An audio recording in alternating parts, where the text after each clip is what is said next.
Jangan lupa like, komen, dan subscribe channel YouTube TVRI Bengkulu, serta nyalakan lonceng notifikasinya.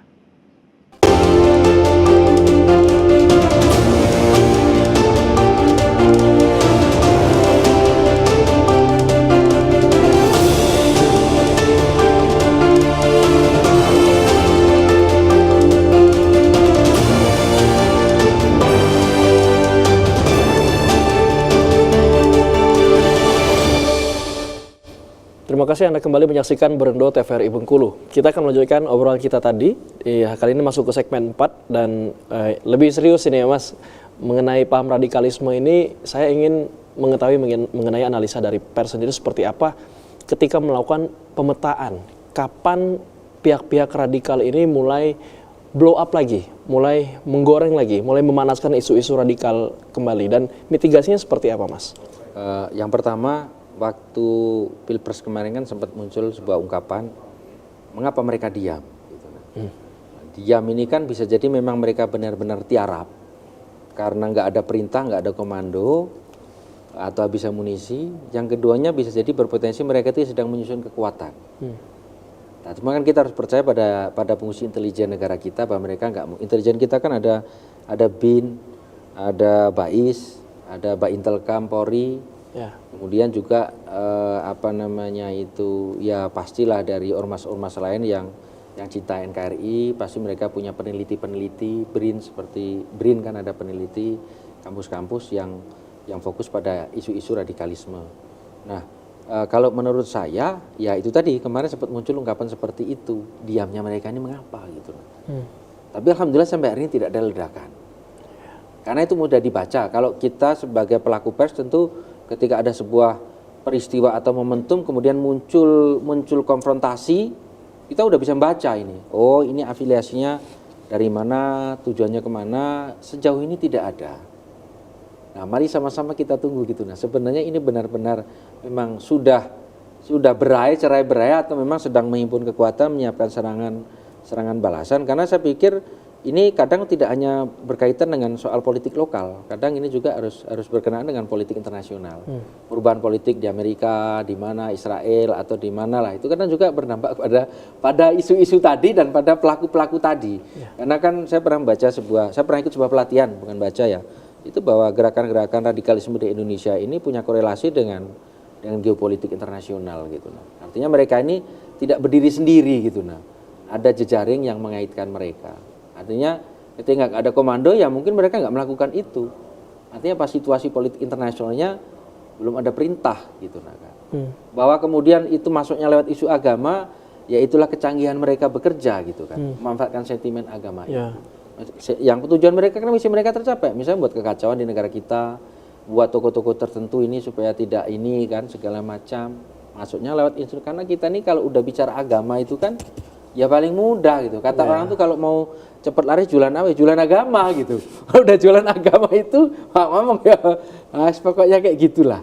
Nah ini yang harus tapi kita harus tetap waspada, karena saya juga melihat di medsos itu pergerakannya, nggak tahu, biasanya kenceng banget. Tapi ini termasuk Pilpres ini kemarin itu nggak seperti Pilpres 2019. Kalau 2019 itu caci maki, fitnah, propaganda, segala macam ada di media sosial. Yang Pilpres ini kemarin alhamdulillah kurangi dosa kita juga. Karena kita ikut menyaksikan itu kan nggak enak. Maaf, kadang ada tokoh, ada ulama dicaci maki. Ya terlepas kita suka apa tidak suka dengan ulama kan nggak boleh itu. Terkadang apa, kita terpancing, masyarakat ikut komentar di kolom komentarnya itu kan. Saking terpancing karena isu agama tadi kan, ikut komentar, ikut menyebarluaskan, kan ini yang nggak kita inginkan. Inilah yang namanya pecah belah tadi, menyebarkan kebencian. Dan saya yakin semua agama nggak mengajarkan itu. Ini sangat bertentangan dengan nilai-nilai moral bangsa kita dan leluhur kita. Makanya saya bersyukur Pilpres ini isu itu hampir tidak ada, terus sampai hari ini juga situasinya landai-landai. Tapi kita harus tetap waspada. Mudah-mudahan ini benar adanya, tidak ada lagi gerakan-gerakan radikalisme yang menjadi gerakan terorisme. Cukuplah paham radikal tapi tidak menjadi Ya. teror, Ya. terorisme. Jangan sampai ini jadi bom waktu ya, Mas. Diam, senyap, hening, tiba-tiba meledak suatu saat. Meledak nanti kan. Nah, ini saya juga berkenan dengan pertanyaan saya berikutnya mengenai kolaborasi. Kalau tadi Mas sudah sampaikan ada BRIN, ada Baintel Kampolri, dan juga ada BIN, mungkin Badan Intelijen Negara. Kalau pers sendiri menempatkan posisinya sebagai apa, Mas? Karena pers ini kan juga istilahnya telinga ya, Mas. Benar. Banyak mendengarkan ini. Seperti apa posisi Sebenarnya kita, Mas? kalau pers itu, Mas, itu ada juga kita itu fungsi intelijen. Jadi ini materi di uji kompetensi wartawan utama. Jadi ada namanya liputan investigasi. Cuman saya tuh kadang agak sedih ya. Di medsos itu sering orang, ini liputan investigasi. Datang ke kantor desa, maaf ya, lakukan liputan investigasi itu intelijen, cara kerja intelijen. Jadi nggak ada wartawan saya melakukan liputan investigasi di kantor tertentu. Kata bilang nggak ada seperti itu. Liputan investigasi itu cara kerjanya intelijen, menyamar. Nggak boleh orang tahu identitas kita wartawan. Ya. Tapi kita mendapatkan informasi yang diinginkan dan informasi sumbernya valid. A1 lah kalau dalam istilah sandinya ya. Jadi kerja kita juga ada kerja pers yang bersifat intelijen, yaitu liputan investigasi, menyamar, totalitas, totalitas menyamar. Kita dapatkan berita, bahan berita itu tidak boleh orang tahu kita wartawan. Bagaimana caranya? Itu teknik liputan investigasi namanya. Jadi kalau Mas mau belajar nanti boleh ke kantor itu, ada materinya memang ya. Dan ini memang ilmu di dunia pers, tapi khusus untuk kualifikasi Pimret. Jadi Pimret itu harus menguasai ilmu investigasi gitu. Bagaimana mendapatkan informasi secara tidak resmi, tapi informasi itu akurat gitu. Dan bisa jadi berita. Dan kita punya hak tolak nanti. Kalau ada orang, kenapa Anda bisa mendapatkan data ini ya? Itu namanya liputan investigasi. Tanpa, nggak boleh kita bawa etiket pers, itu namanya bukan liputan investigasi ya. Tahu kita datang wartawan. Makanya sering teman-teman wartawan itu, yang mungkin mereka belum belajar tentang liputan investigasi, melakukan liputan biasa tapi disebut liputan investigasi. Ya. Liputan mendalam atau deep news lah namanya itu kan. Itu bukan liputan investigasi namanya.